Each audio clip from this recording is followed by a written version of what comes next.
Welcome everybody to the Leaders Who Care video conversation series. We're actually changing that to Conversations with Leaders Who Care. It's so much easier.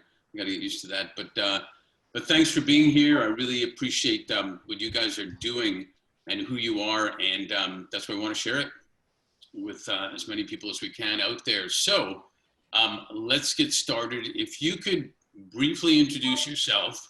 Don't tell everything, because then it'll be like Jay Leno talking to Robin Williams, where he says, "Hey, Robin," and the interview's over. He doesn't have to do anything. Robin just keeps talking.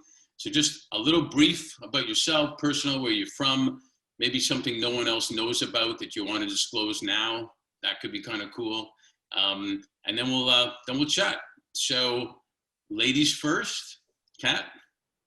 Well, hi everyone. I'm Kat Donnelly. I'm the CEO of a company called Azentive. We came up with a name. It stands for Another Zen Initiative. We're a wellness, sustainability, and emerging technologies company. And you are from? Sorry, I already messed up the instructions. I'm, I don't know. I'm from another planet. I'm not really sure where I'm from.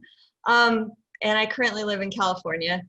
And something you guys don't know about me, maybe Mark you do, I'm not sure.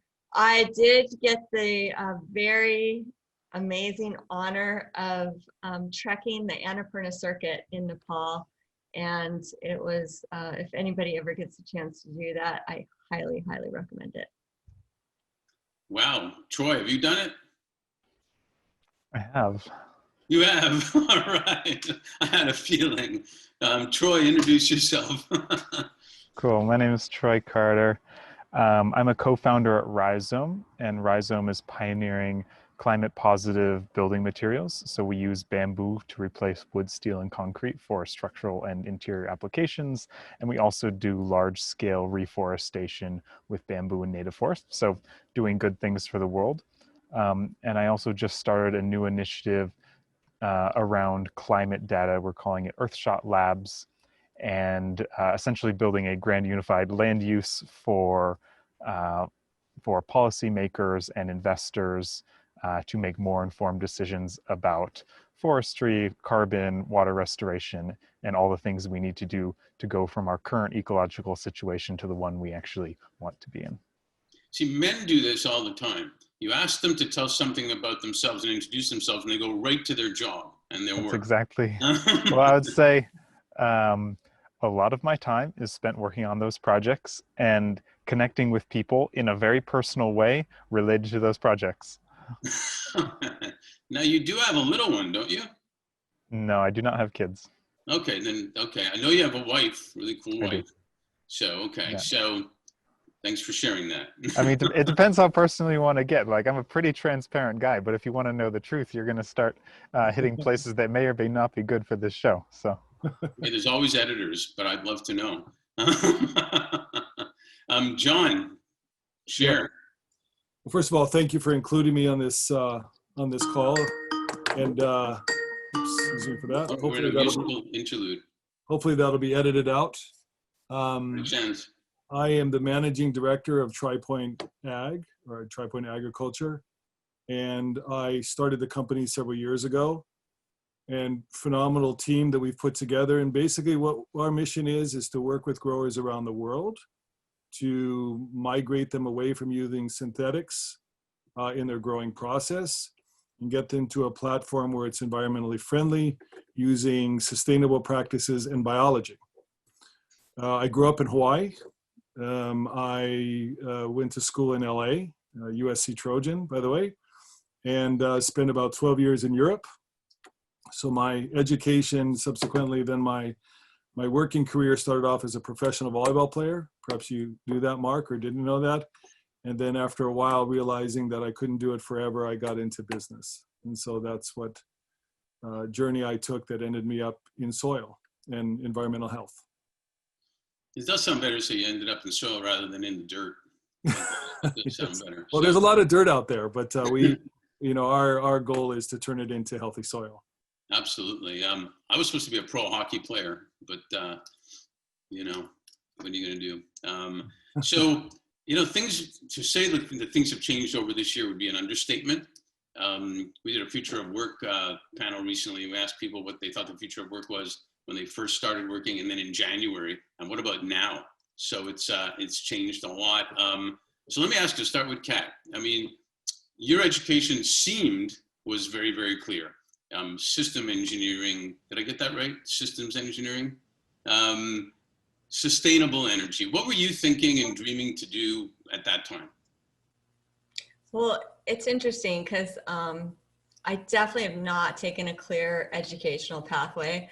When I started undergrad, I changed my major probably 9 times. And I finally one day walked past this brand new silver shiny sign that said Civil and Environmental Engineering. And I had no idea what that was, but environmental engineering sounded like what I wanted to do. And so I started off on that and switched careers many times because I didn't love environmental engineering. We were working for developers, and that's not where my heart is. I really wanted to do what you gentlemen are talking about, regenerate and, you know, and do things right. And so that's why I went back to graduate school and did engineering systems for my PhD. And there's just been a thread that's gone through everything I've done, and oftentimes has not worked out so well in the corporate world, which is why I'm no longer there, of taking care of Mother Nature, healing people, and making sure that we're leaving the world a better place than where we started, but not in a focused way. I'm a lifelong learner, interdisciplinary, and a systems thinker, and I always, you know, look at that big picture and how to integrate all of those other things in. So maybe clear isn't a word I would use. Well, let's see if we'll get it clearer. So Troy, you took on economics. So if I asked you the same question, what were you thinking about, actually not that long ago, since you're so bloody young, it's damn. I guess it wasn't bamboo, or was it? No. I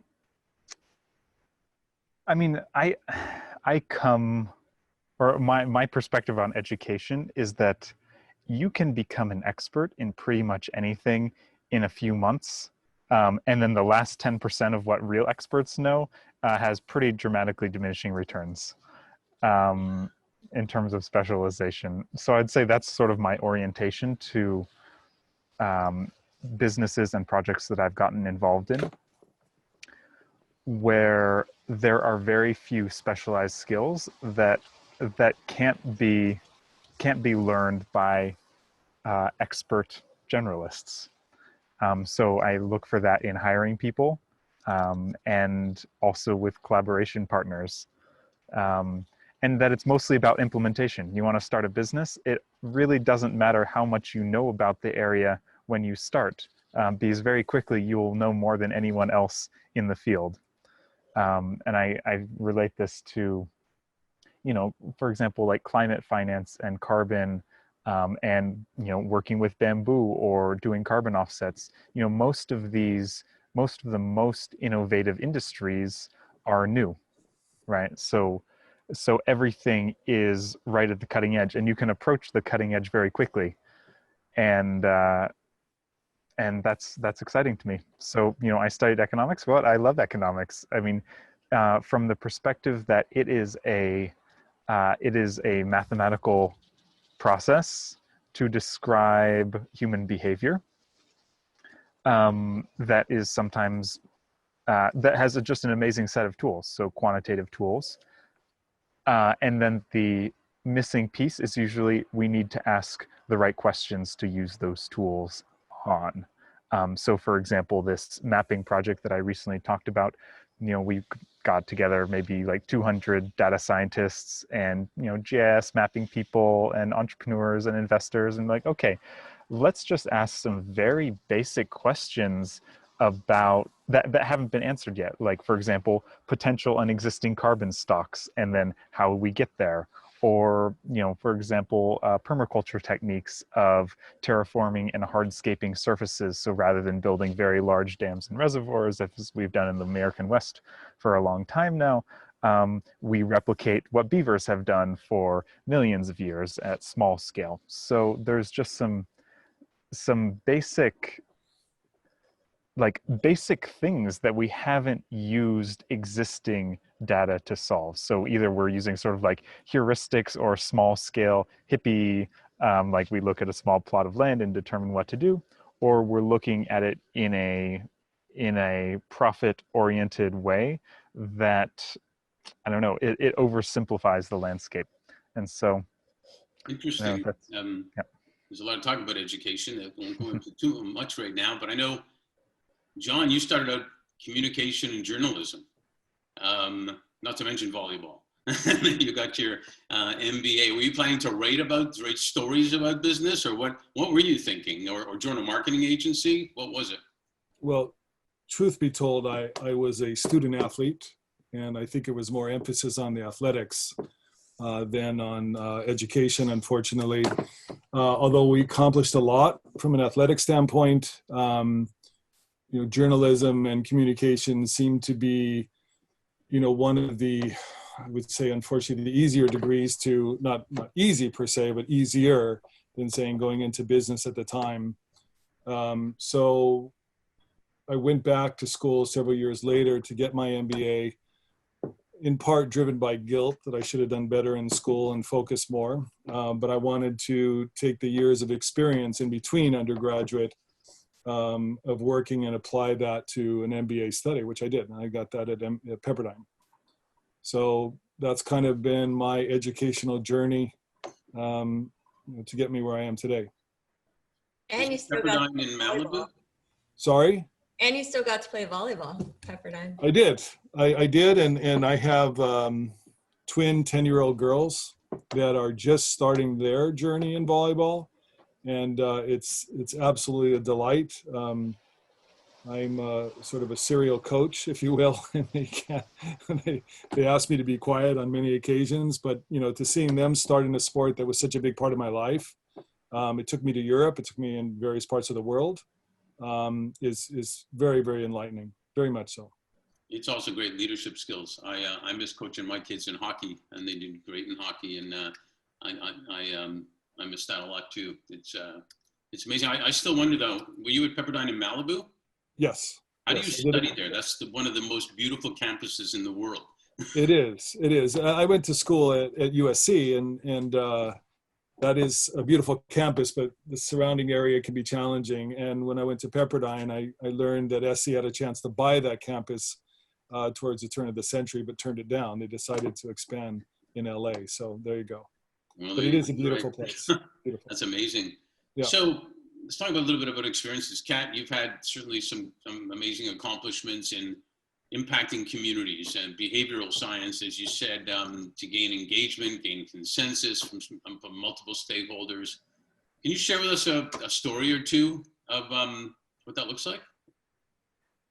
Yeah, so we've done large-scale community movements. I like to think of them as culture change projects in 21 different cities around the United States. And so if I were to talk about one of them, I think probably the Connecticut Neighbor to Neighbor Energy Challenge.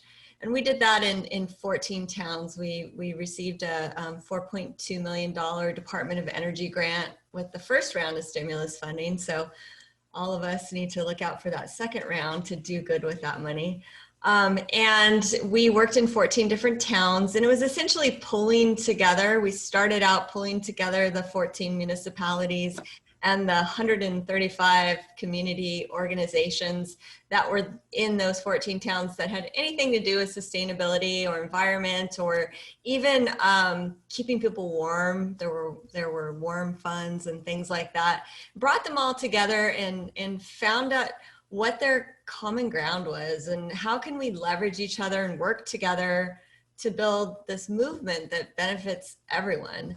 And in particular, that project was super fun and exciting. And, this is a 3-year venture that I could talk about everything we did, the toolkits we did to enable them to be able for people to make changes. But I think a couple of the important pieces of it are this idea that these tiny little changes and new behaviors that people take on create large impacts, because one small action leads to another action, which leads to a friend taking that action, which leads to another action.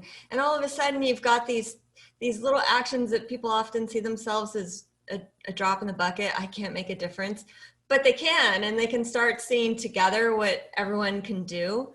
And then you start understanding really that we are all connected. We're all an important part of everything, and how you can build on that to grow these communities.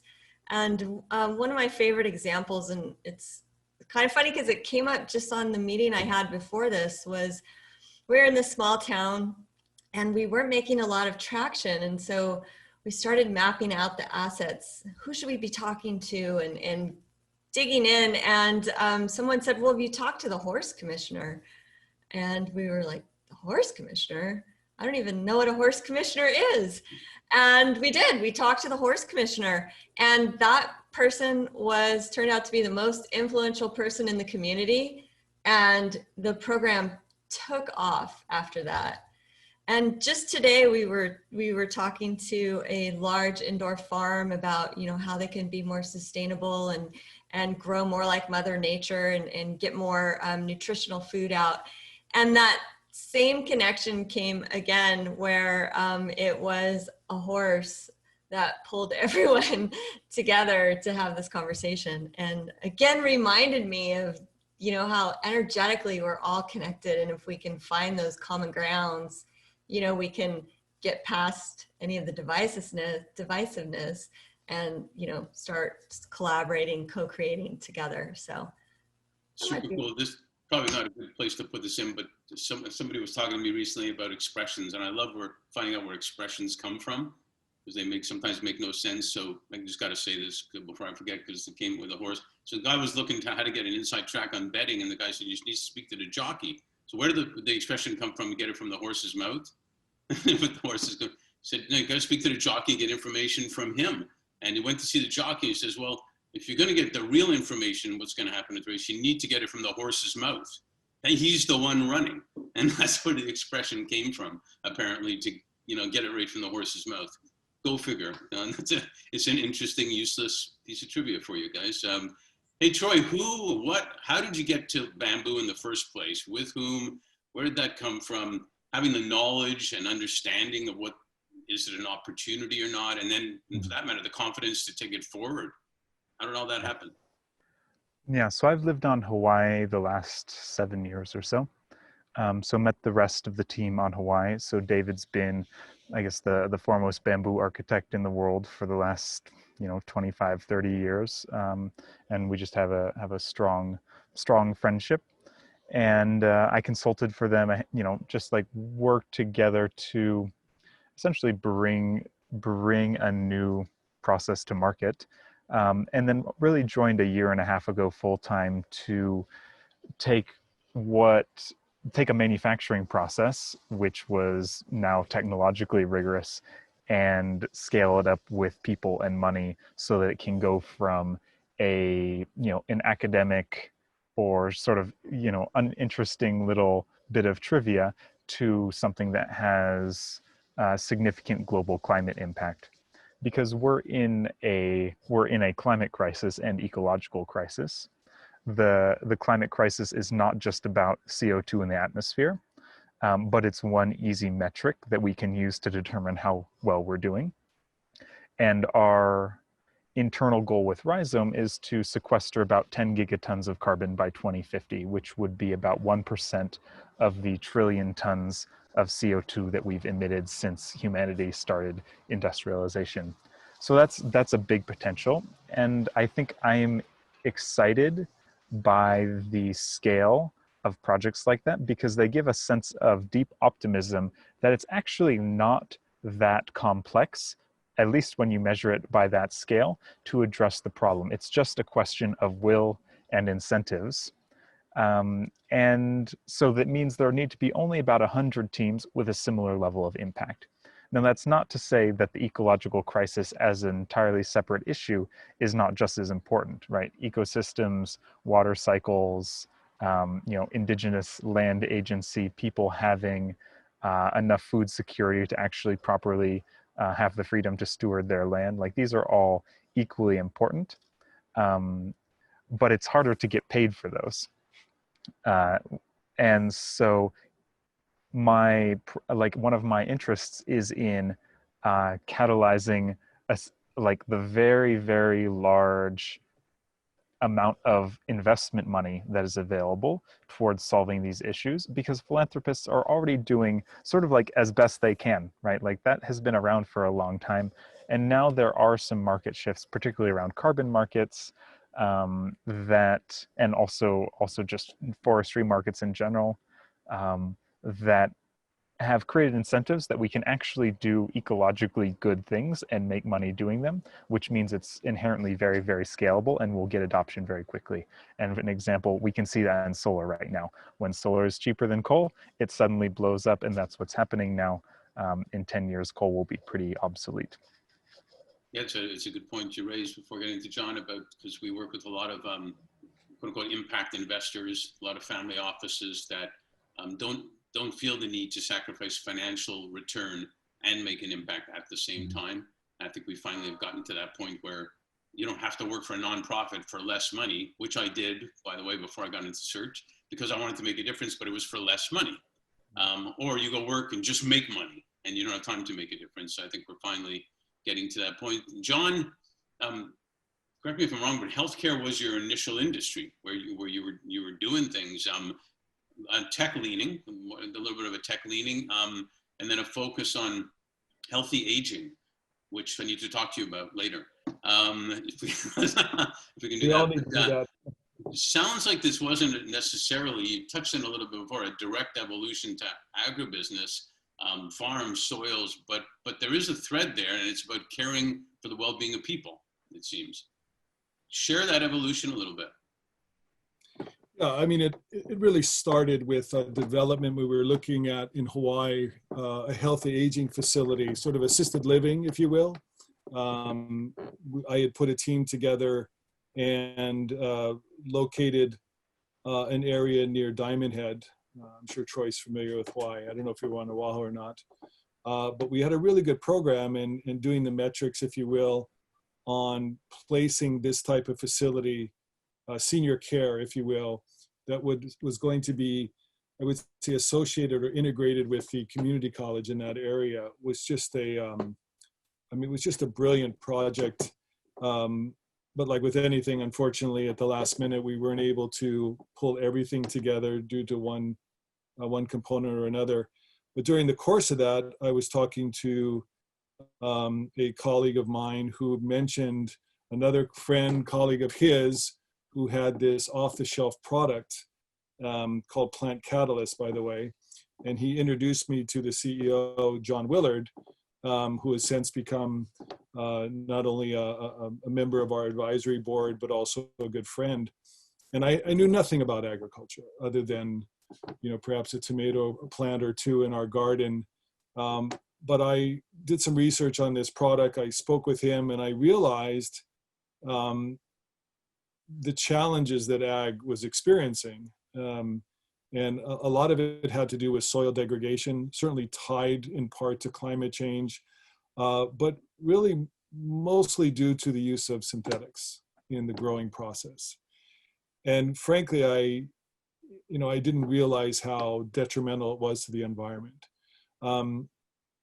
But also looking at it through the eyes of a serial entrepreneur, if you will, it looked as if it was a great business opportunity. So I sort of picked it up and was slowly moving it along while we were trying to put this development together. And when the development sort of was put on pause, I shifted to agriculture, soil health.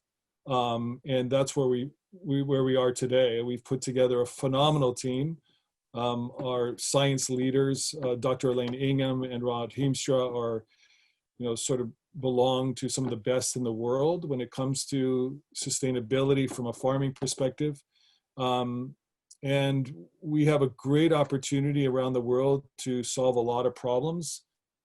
Certainly soil degradation, contaminants actually entering into the root system of the plant and finding their way on the dinner table.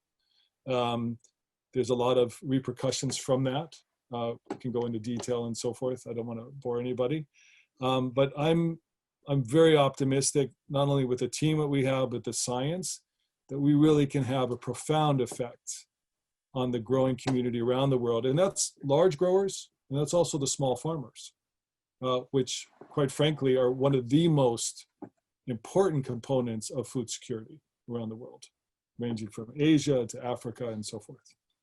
So that's how I got into this business, and I love it. Absolutely love it. Look, kind of relates to what Troy was saying. You can become an expert just like in a way, just like that. Well, I've learned a lot from our science team, and that's also sort of part of your mission at Fifth Element, networking and surrounding yourself with good people. In my position, I want to surround myself with people that are smarter than me, much smarter. But you know, it's been sort of a calling, if you will, over the last couple of years to stick with this, and yeah, we're really happy. Yeah, we're going to get into the intersection here maybe a little bit, but I know in some ways you, and I know Vincent from your company was connecting with Troy, and Kat was connecting with Troy and talking about planetary scale regeneration. I can see the excitement of the interactions coming off of my LinkedIn type of thing and trying to understand what everybody's talking about. but I'd like y'all to, if you could just share, and then I want to kind of intersect you, like I said, if you can just share a little bit about some of the projects you're working on and how you see that impact growing, you know, locally, regionally, globally. So Kat, with Ascentive, share the different things you're doing, what you're doing, what the impact's going to be. Tell us a little bit more. Yeah, so I come from, you know, a sustainability, largely energy efficiency world in one of the last iterations of my career. And my business partner introduced me to this technology that we've called the Sun on Demand. And this technology is a full electromagnetic sunlight technology from UVB out to far infrared. It exactly mimics the sun. And it was designed originally to do quality control of solar panels and to do materials aging as if things were sitting out in the sun.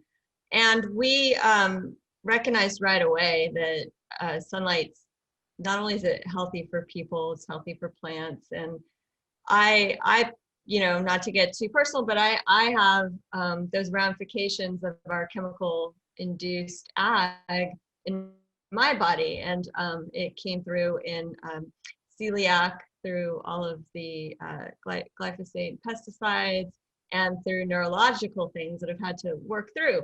To you know, obviously going vegan and organic helped a lot, and a lot of meditation. And I bring that around because it made me realize how important our food system was.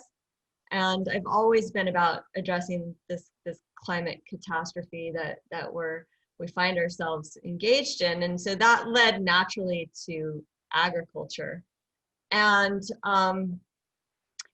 it was difficult to get into agriculture. When we first started talking about that plants need living soil, you know, microbial and fungal networks, and they need full electromagnetic sunlight because, look, we're electromagnetic creatures in the end, all of us, right? And when we grow chemically, we grow lazy plants that bioaccumulate things that hurt us and destroy our soil and turn it into dirt, as you called it earlier, Mark, instead of soil, a living, you know, breathing, functioning, carbon sequestering organism that is the immune system of our earth, you know, just like our microbiomes are the immune system of our guts.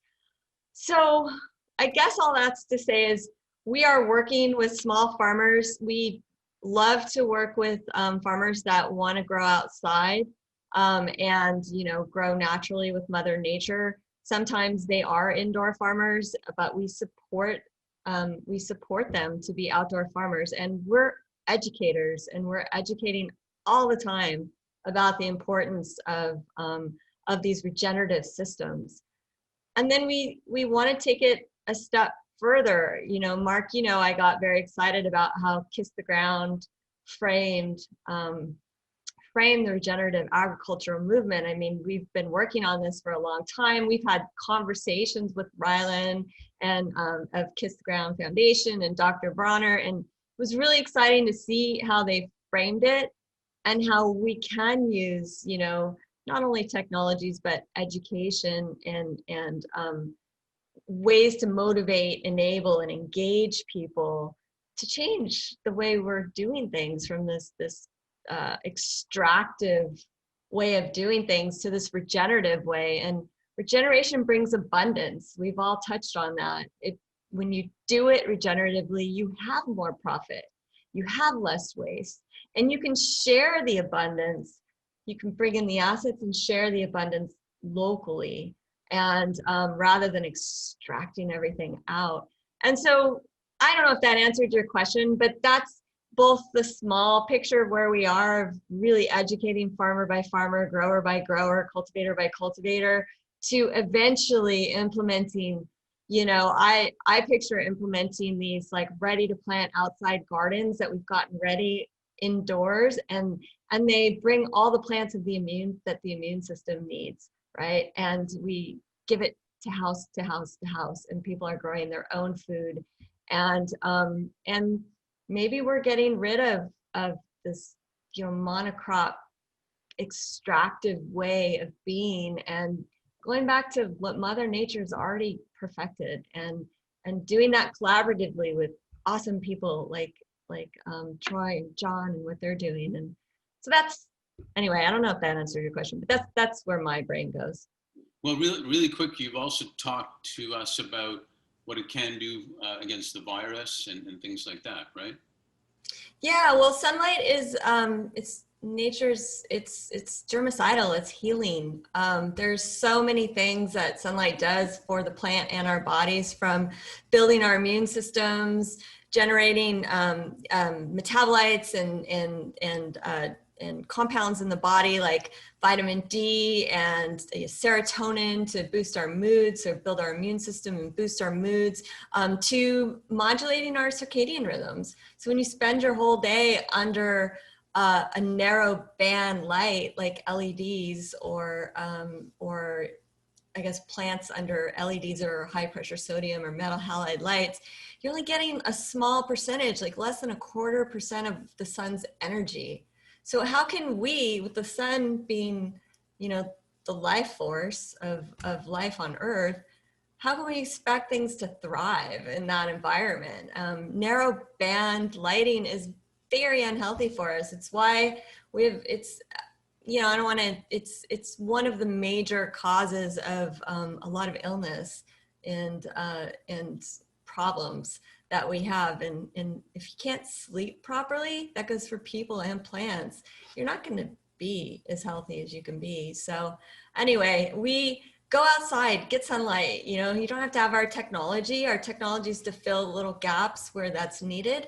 But in general, we encourage everyone to take advantage of Mother Nature.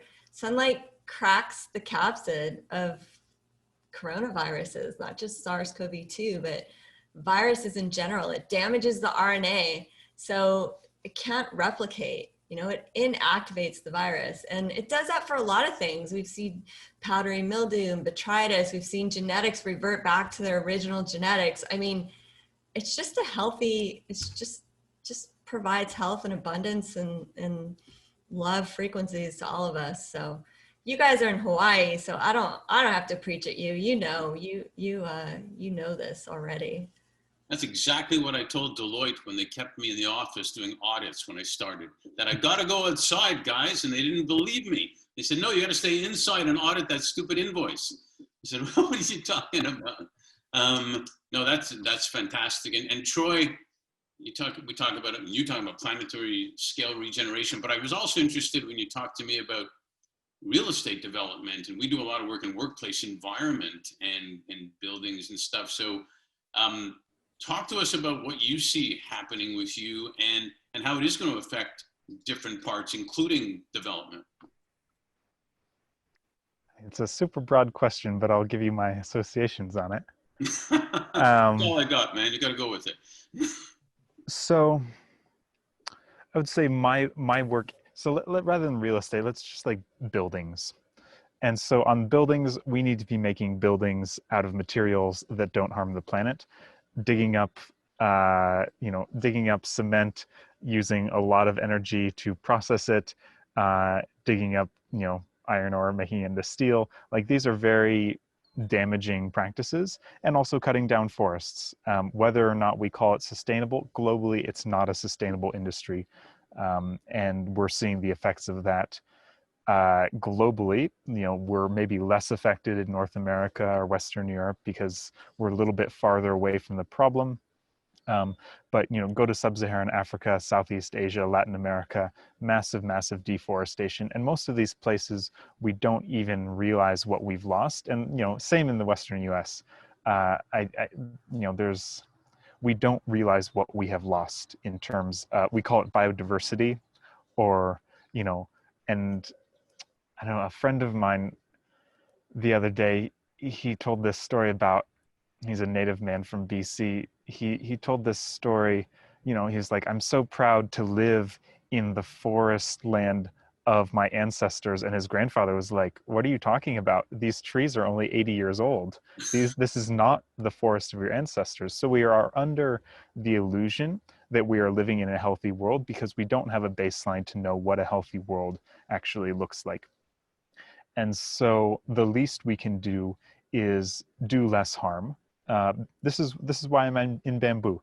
I wouldn't say that I want to live on a bamboo planet where we have a massive monoculture of bamboo that is then serving all of human needs, but it's sure of a hell lot better than most of the strategies we're using to create the buildings that we are all in right now. If we're not going to all be living in, hand-built, handcrafted houses, we do have to have a commodity product that at least creates less harm. So that's one level. On another level is, how are those buildings arranged so that they actually serve the people and environment they're in? I mean, I've lived in San Francisco, and it's a wonderful experience. It provides a level of social richness and economic opportunity for like entrepreneurial minded people. There's just a lot of people around. There's a lot of smart people around. There's a lot of money around, and there's a lot of cultural complexity that happens when you mix different people together. So that's really cool.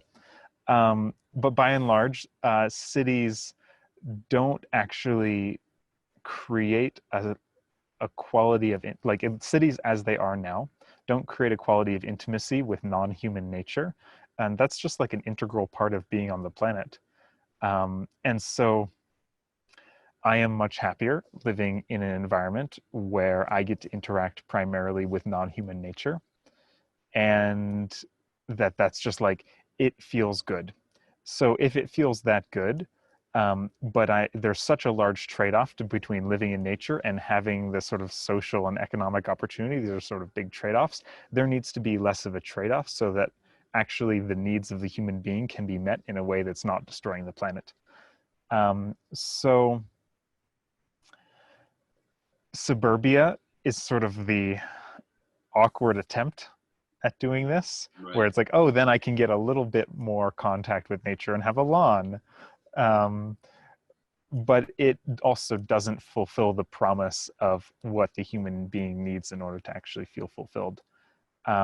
So I can imagine that more and more, I was also talking to someone at SpaceX the other day, like in a couple years, everyone on the planet is going to have 100 megabyte per second internet anywhere on Earth. Like that's also a pretty cool opportunity for taking rural, beautiful areas that essentially have been deprived, like, suffer from brain drain. All the smart, fun, sexy people want to go to the city to have their other needs met.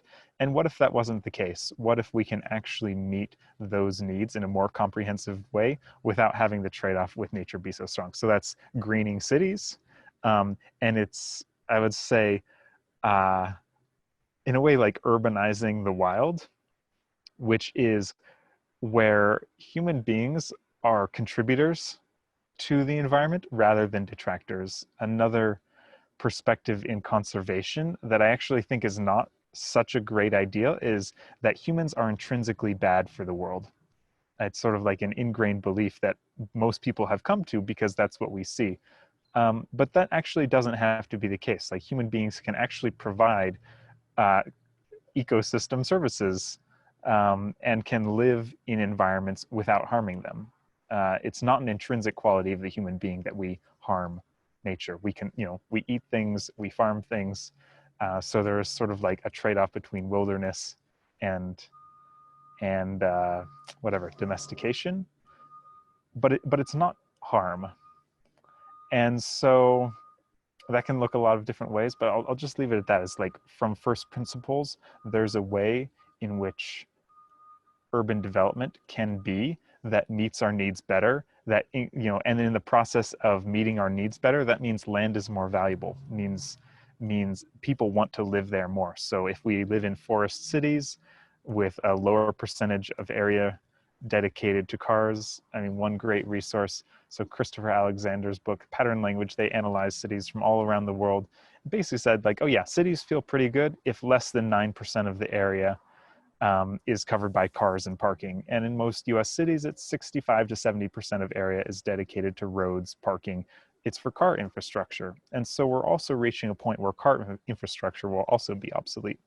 And so I'm looking at a day when car infrastructure is obsolete, overwhelming free, clean energy. It means we live in forest cities and we live in more natural environments in less population dense areas. And those are pretty close, actually. Damn, that's amazing.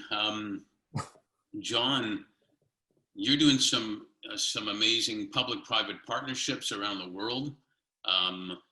You're bringing technology, if you will, solutions to countries, to farmers, et cetera, et cetera. I was just on a panel where they were talking about bringing technology and allowing farmers to not be afraid of trying new things, because some of them are afraid of trying new things in case they fail, and be okay with just trying to get them more open to technologies and new solutions. Tell us about what Tripoint Ag is doing in that respect, and yeah, just tell us. Yeah, thank you.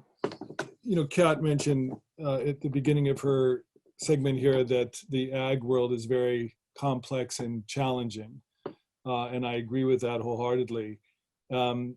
Agriculture over the last, say, 40 or 50 years has practiced the use of synthetics to deal with environmental problems such as lack of soil fertility, thus fertilizers, as well as dealing with pests and diseases, thus pesticides, herbicides, and fungicides. What those chemicals do is completely destroy the biology in the soil and the environment that ironically protects the growing environment. And so, but this has been a practice over the last 30, 40, 50 years.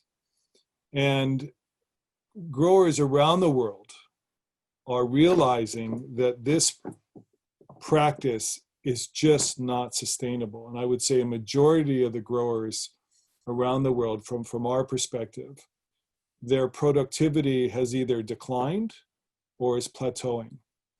And they would embrace any solution that would allow them to boot synthetics out the door and adopt a natural practice, if you will. We refer to it as when the farm is sustained, if you will, and it's in its natural state, that the plant can reach its natural genetic growth potential. That's a key phrase for us, the natural genetic potential of a plant. And we use the analogy that if I'm an athlete at one time and I'm boosting myself with steroids, which I never did, there's only so much performance that I can achieve at a length of time. But if I'm eating healthy and I'm taking care of myself, I'm getting a lot of sunlight, well then my performance will maximize itself and over a long period of time. That's sort of the analogy that we use, yeah? The fear, if you will, combined with the practices that they're accustomed to, make it a challenge for us to get them over that hurdle that adopting this technology will work, right? It's not it's not snake oil, if you will. And that's the primary challenge. Not that they don't want to adopt this. And the other thing that I should mention is, in the sense of productivity, is that the chemicals that are being used are becoming less and less effective. And so what they need to do is to find either new chemicals, or the chemicals that they're using, they need to up the frequency. And that's sort of the spiral that's going on right now. And one other thing, last year they started to discover there are certain pesticides that when they're looking at what's in the food chain, getting into the dinner table, as I mentioned earlier, they're actually finding these chemicals in the food. And so I think there's a big shift going on right now where growers are looking for answers. I think we're in a place at the right time. And this, as I said before, it's not only large growers, but it's also the small farmers. I mean, with our science, with our team, the networking, if you will, has created opportunity for us in all parts of the world. Most recently, working with a large engineering group, global, where we have an opportunity potentially to work with communities that have been displaced and set up a whole new farming community of, say, 1,000 hectares of land where we can bring in our technology, we can bring in our education, we can teach them how, to produce the materials that they need, the biology, if you will, so that we can, I would say, monitor them at some point, and then they become fully sustainable on their own. And it's sort of what Kat had said before, everybody growing, their own intake, if you will, but also in these communities that they become healthier, they become profitable, if you will, in investing in education, from their agricultural practices. So it's there's the opportunities are limitless. It's fantastic. You guys actually have in your pinky more knowledge than I have my whole body about this stuff, but I'm trying. And but it is amazing. We work with the World Food Program, and so many things, so many subjects, so many topics, so many needs, but also so much opportunity that we're seeing right now in talking to them, which is why it was really fantastic that they got awarded a Nobel Peace Prize, the World Food Program, because of who they are. And we're fortunate we have a relationship with them too. There's a program going on here in LA right now where people are starting to plant their vegetables in their front lawns and sharing stuff with each other, which is amazing, especially from the perspective I would look at it as they're becoming community again, just because of that, which is fantastic in that sense. I'd like to, it's almost like I'd like to see, let's pretend we all just met and you kind of connected online a little bit, almost met, and you hear about what each is doing and say, man, we could work together somehow. There's some connection here type of thing. So I was thinking, John, you have to build these structures when there's large farms right in those areas to do what you do. So maybe you need to build them with bamboo and have incentives lights inside it so you can do the work you're doing there. I don't know if that's the connection or not, but if you could each share, thinking out loud, how, Kat and John, you would work with, Troy and his bamboo, or Troy, you would work with Kat and her work, her lighting, etc.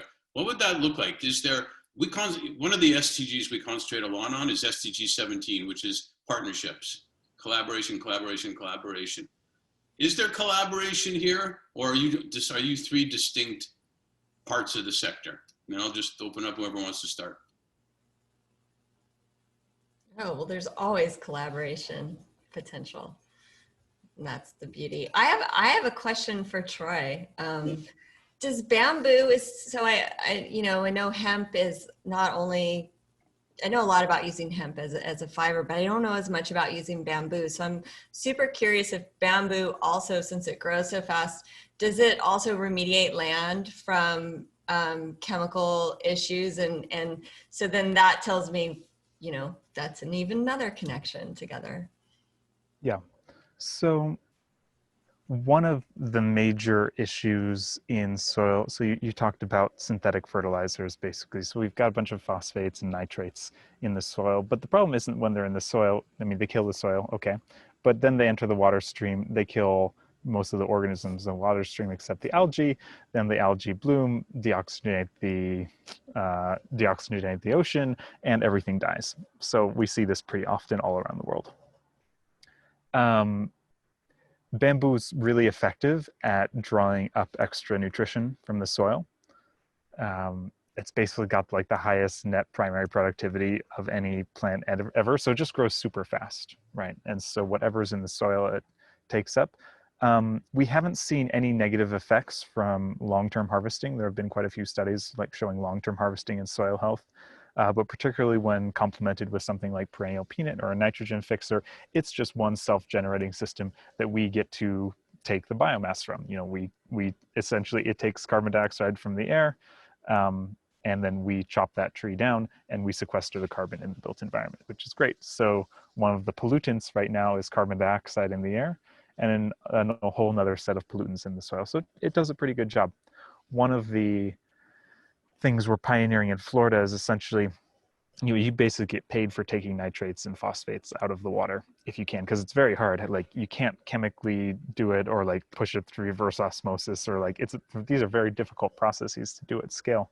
But we can essentially pump like 50,000 gallons a minute on the top side of a slope, have the water run down through the bamboo field, and by the time it gets to the bottom, it's clean.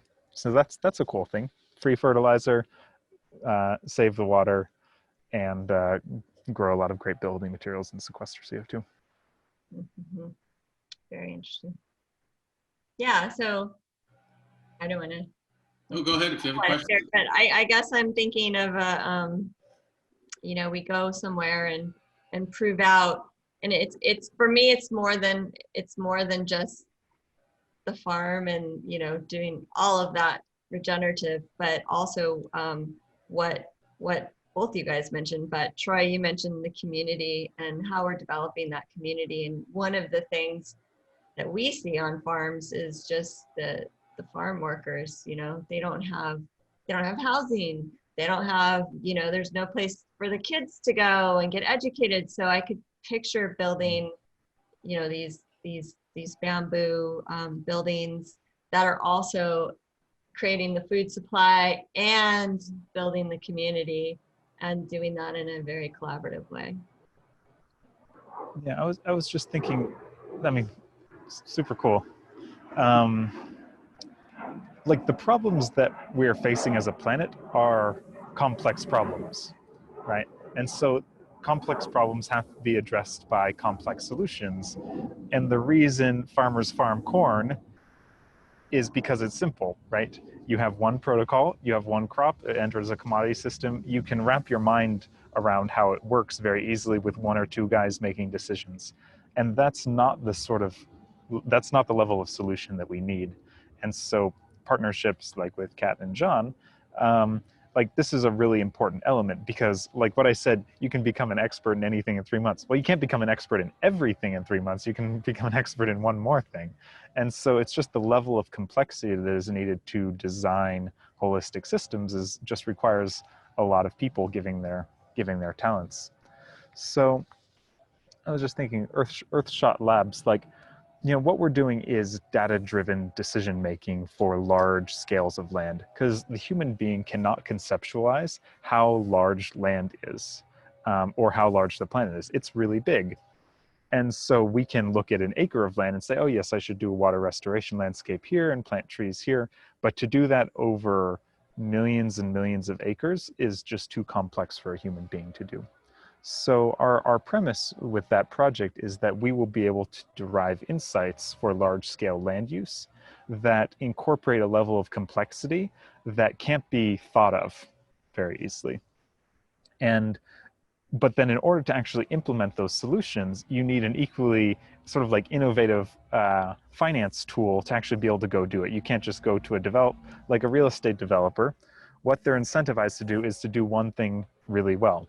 And actually, it's very rare that there are deep collaborations between regenerative agriculture people and real estate developers. It's a very like land development, so siloed.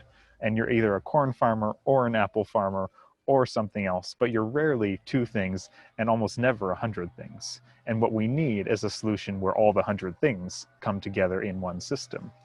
And this on the hippie end, these are eco villages, right? With, native forests, regenerative agriculture, and a bunch of cool people living together and having great lives. So we essentially need to take the eco village concept and bring it mainstream into realizing actually this is just how people can live, and it's really good, and it actually meets your needs and is very profitable because more specialized crops make more money, but it's more complex to manage. So you're actually bringing up something really important, and John, you could relate to this too from what you're doing in talking to David Beasley, who's the head of the World Food Program that we work with. He's talking about more investors, more corporate leaders or whatnot, thinking not to get the quick, fast, short-term return, but to get a much better sustainable long-term return on what they're investing in and what they're looking and get impact.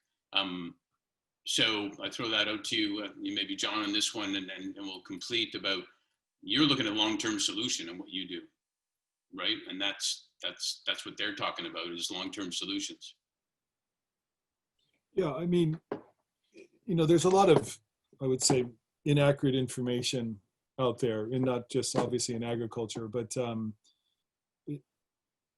there's this understanding or perception that it takes, a couple of years to migrate away from synthetics. And that's one of the resistance, if you will, of adopting this technology. Well, in fact, it only takes one growing season. And growers are very concerned about adopting new technology for two primary reasons: loss of productivity and not able to fulfill orders. And certainly the big monoculture companies that are providing bananas or pineapple or other types of fruits and vegetables, if they don't fulfill their order, their competitor is going to step in, right? So if you look at the whole food chain, if you will, and trying to support the change, and I think, Mark, you and I talked about this before, that when you have large organizations that are providing food to the consumer and they're looking at how their supply chain is being developed and supported, to eliminate that concern that, look, if you adopt that technology, right, and go to a sustainable platform, we're going to hold your place in our order system, if you will, so that if it takes you a year or say 2 years, as far as the industry thinks, then when you're ready, we're going to buy from you. And I think this is a big thing, and we're seeing that in various parts of the world. But it is a long-term process, primarily to get growers to adopt the technology. It can be done in one growing season. There's no question about it, in sort of normal average conditions, if you will. But, really providing a means of the grower to understand the technology, and the growers that we've met with all over the world, experts at what they do. I mean, absolutely experts at growing with conventional methods.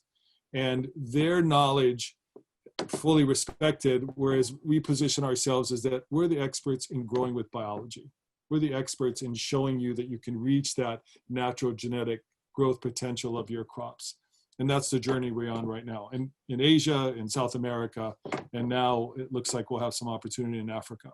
And carbon is another issue, carbon sequestration. Through our technology, not to give a sales plug here, but through natural methods and using biology, and you reestablish the biology into the soil, the amount of carbon that you can sequester is phenomenal. And this is another attribute that can go to the grower, because the grower's margins are razor thin anyway, whether it be a large grower or even a small farmer. So this is another added value that they can capture because this issue of carbon credits and so forth is really gaining steam. Yeah, I think you guys touch on so many things about education and technology, et cetera. And I think it goes back, one of the things goes back to is the previous panel I was listening to about, data. The data is only good if the farmer understands it. They'll only accept the technology if they feel that long-term it could work, short-term it could work, real life, questions. So it sounds like you're all addressing, stuff in a great sustainable way. We're going to have, as they say in LA, the sequel on this at some point. But I just want to ask one final question of all of you is, what are you most grateful for in where you find yourself right now in the world. What are you most grateful for? And I guess we'll start with Kat again. Wow, that's a really hard question. I'm grateful for many, many things. I guess I'm grateful that I have the ability to walk out and be in Mother Nature and do that every single day. And even if the air quality is terrible, I can go outside and enjoy that. Troy? Yeah, it's a touching question. I mean, same. The fact that I got to go, run through the forest and jump in the water into a river this morning is intrinsically like makes every day feel worthwhile. Like, okay, day's already done. Everything else is just a bonus on top. I think that's just keep it simple at one thing. There's a lot though. That's an awesome one thing. John? Well, I'm grateful to be in an industry and part of a team that can really have an impact on the environment and the world for my kids. Having not, deep knowledge of agriculture, what goes on in the system, to what I know now, it can be quite frightening. I think, Kat, you mentioned this as well. And there has to be a change. And I believe that whether it's ourselves or companies like ourselves can make that shift of getting away from chemicals in the earth is something that I'm just absolutely grateful to be part of. And the network and the people that we meet along the way, it's tremendous, like you, Mark, for example. Yeah. Through our friend, Rick, Rick, the nucleus. Well, I'm super grateful to know you all, and that that I have the opportunity to meet with, not to sound cute, leaders who care about doing something that's important. So thank you for being that, each of you, and thank you for joining us on this Leaders Who Care series. I appreciate it. Thank you. Appreciate it.